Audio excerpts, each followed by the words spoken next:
श्री कृष्ण गोविंद हरे मुरारी, हे नाथ नारायण वासुदेव। श्री कृष्ण गोविंद हरे मुरारी, हे नाथ नारायण वासुदेव।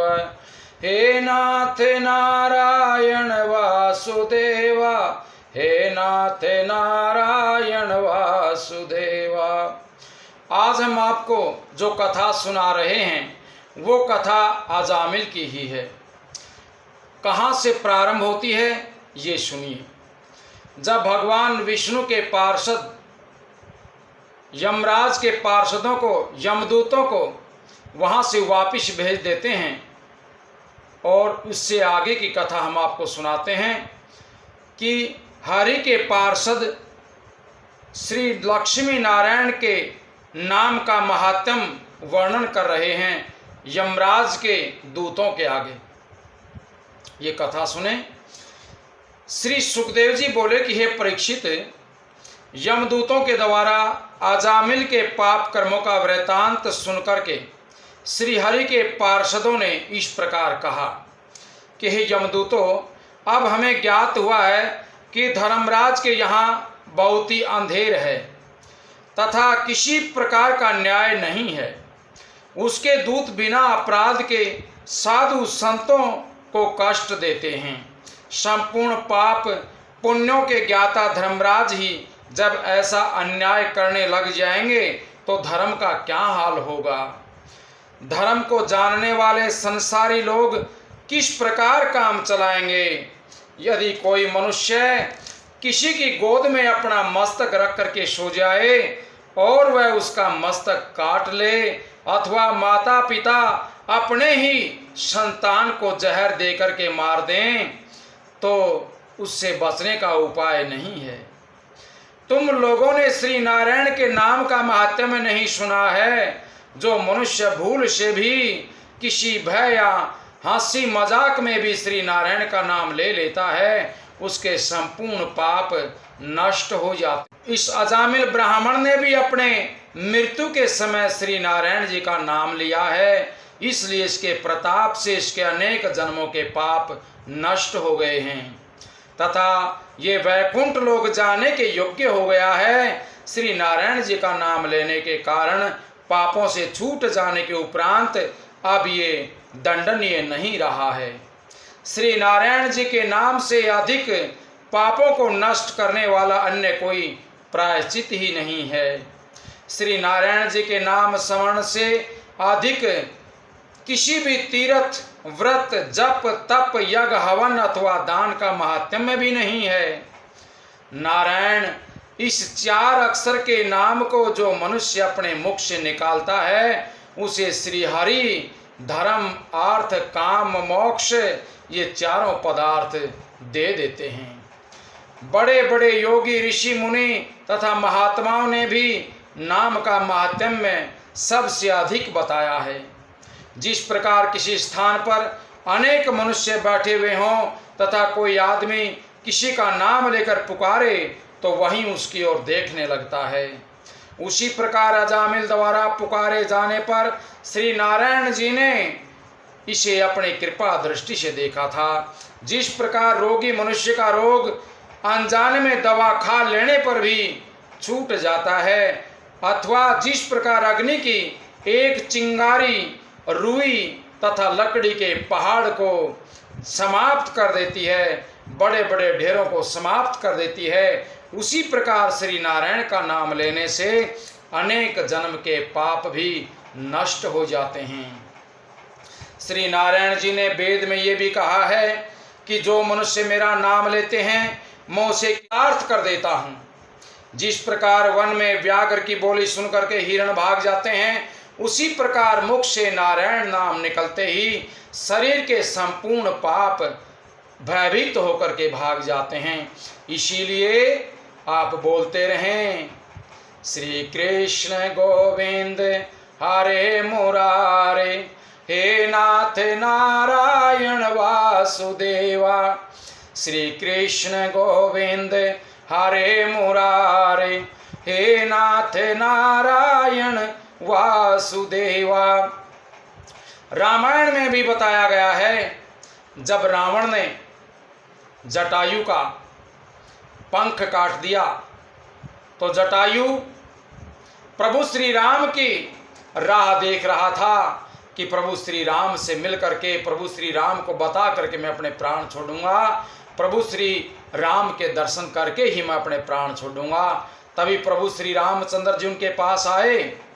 भक्ति के कारण, जटायु की भक्ति ऐसी थी कि प्रभु ने ही जटायु के पास आना पड़ा, जटायु प्रभु के पास नहीं गए।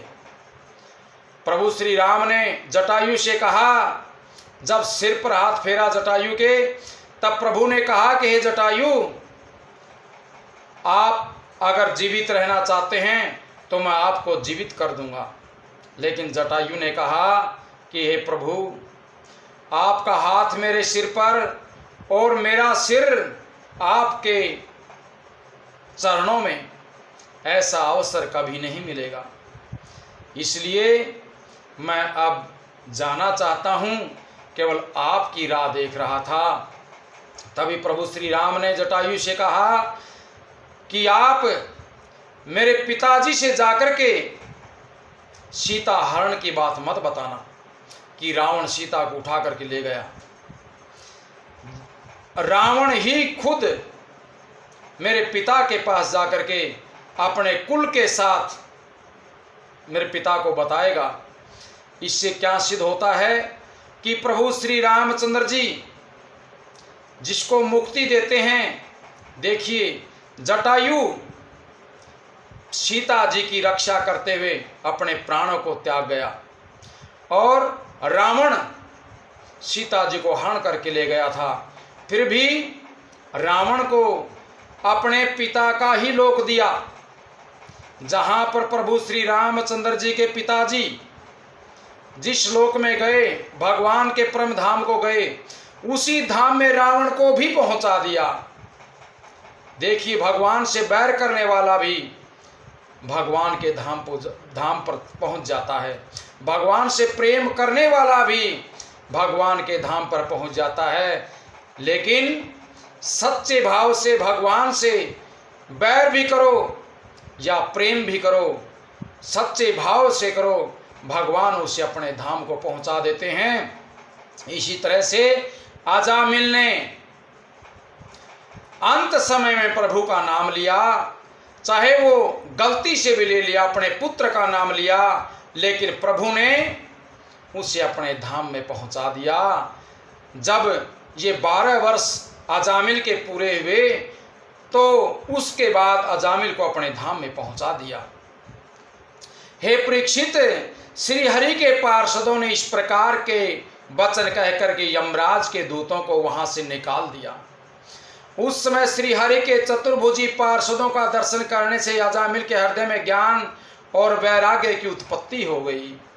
तब वह श्री हरि के नाम की महिमा समझ करके इस प्रकार विचार करने लगा कि मैंने ब्राह्मण के घर में जन्म लेकर के भी अपने धर्म कर्म को त्याग दिया तथा दासी के वशीभूत होकर के संपूर्ण आयु को कुकर्मों में मैंने नष्ट कर दिया।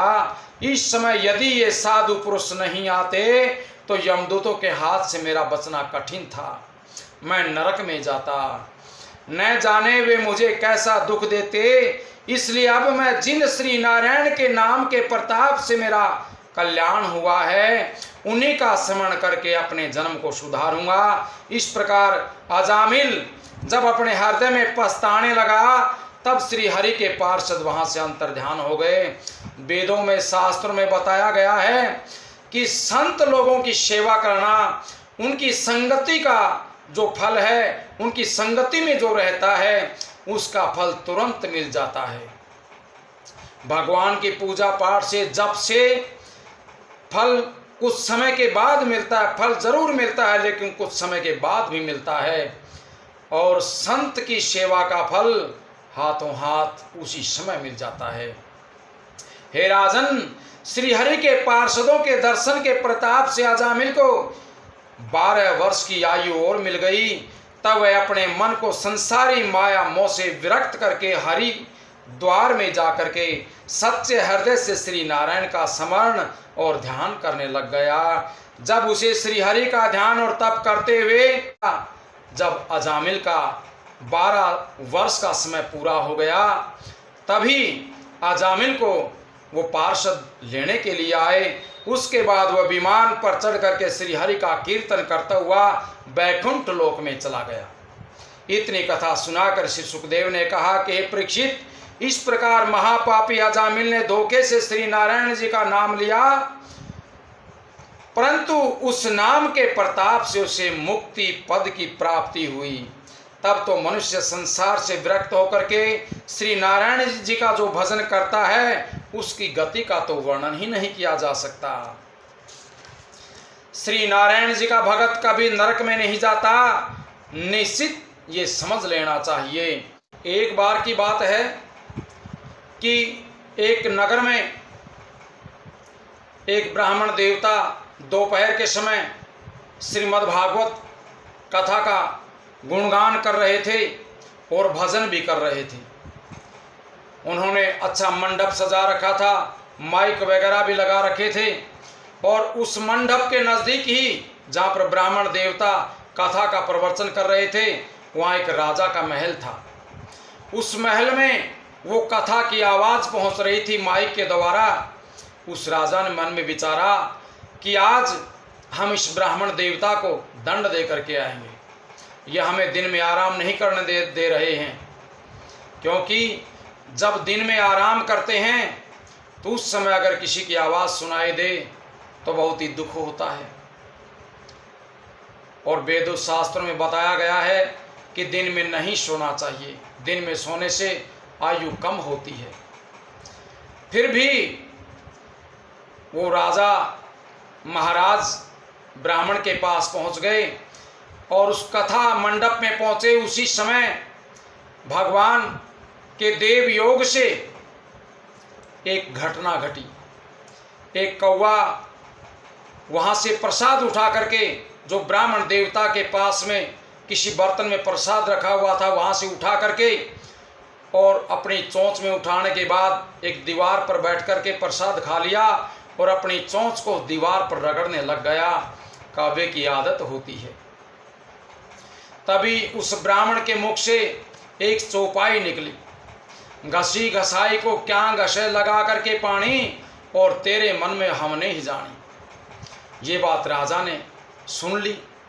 तभी राजा वहीं खड़े हो गए। उन्होंने सोचा कि ये पक्षी के मन की बात को जानते हैं तो हमारी बात भी जानते होंगे। राजा वहीं चुपचाप खड़े रहे और कुछ देर कथा सुनी। कथा सुनने के बाद वापिस अपने घर में चले गए।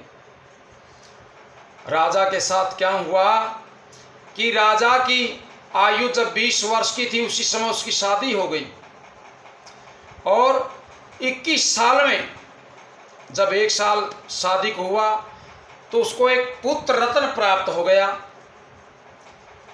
और जब कथा सुनी तो राजा 40-41 वर्ष के हो गए थे, तो उनका लड़का 20 वर्ष का हो गया। तो लड़के ने सोचा कि मेरे पिताजी जब बुजुर्ग होंगे, 90 या 100 साल पर पहुंचेंगे, तब तक मैं भी बूढ़ा हो जाऊंगा, क्योंकि आयु का 20 साल का अंतर है। तब मुझे इस राज्य का, इस गद्दी का कोई लाभ नहीं होगा।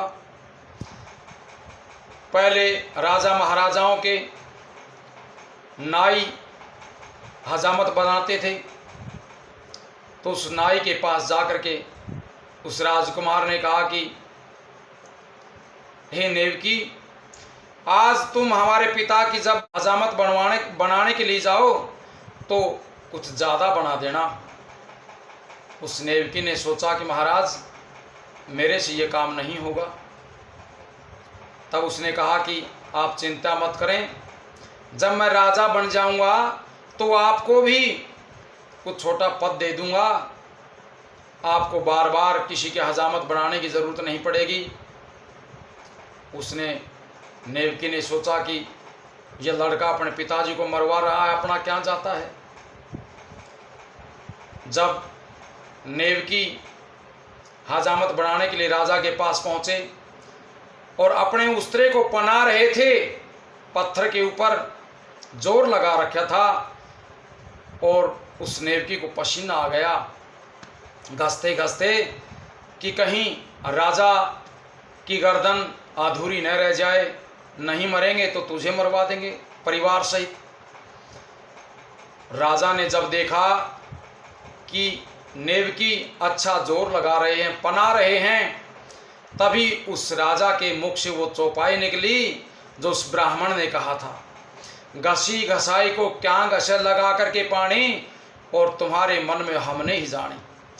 ये चौपाई सुनते ही उस नेवकी ने वो हथियार अपना बगा दिया और हाथ जोड़ करके कहने लगे, महाराज मेरा कोई कसूर नहीं है। तभी राजा ने सोचा कि कोई दाल में काला जरूर है। तब पूछने लगे कि नेवकी बताओ क्या बात है। तब नेवकी ने कहा कि महाराज अगर आप ये चौपाई नहीं बोलते तो आज कुछ बड़ा होने वाला था। राजा समझ गए, राजा को पता चला। तभी राजा ने अपने पुत्र को बुला करके उनको सिंहासन दे दिया और खुद तपस्या करने के लिए चले गए। इसका मतलब ये है कि एक बार सत्संग में गए, भगवान का नाम सुना तो उनकी अकाल मृत्यु टल गई। इसलिए हम आपसे बार बार प्रार्थना करते हैं कि संतों का जहाँ भी समागम होता है वहाँ ज़रूर जाइए, कथा जहाँ भी सुनाई जाती है वहाँ ज़रूर सुनिए, और फ़ोन के ऊपर भी जो कथा हम आपके पास भेज रहे हैं, रामायण भागवत, ये भी ज़रूर सुनिए। पता नहीं कहाँ से क्या मिल जाए और इस शरीर में जो बोल रहा है ये परमात्मा, ये आत्मा उस परमात्मा में मिल जाए। इसलिए हम आपसे बार बार कहते हैं कथा को सुनते रहें और भगवान के नाम का गुणगान करते रहें। श्री कृष्ण गोविंद हरे मुरारे, हे नाथ नारायण वासुदेवा। कल हम आपको जो कथा सुनाएंगे, यमदूत धर्मराज के पास पहुंच जाते हैं और अजामिल के बारे में बताते हैं कि भगवान विष्णु के पार्षदों ने हमें बहुत ही धमकाया है। ये कथा हम बताएंगे, कथा को बड़े प्रेम से सुनिए।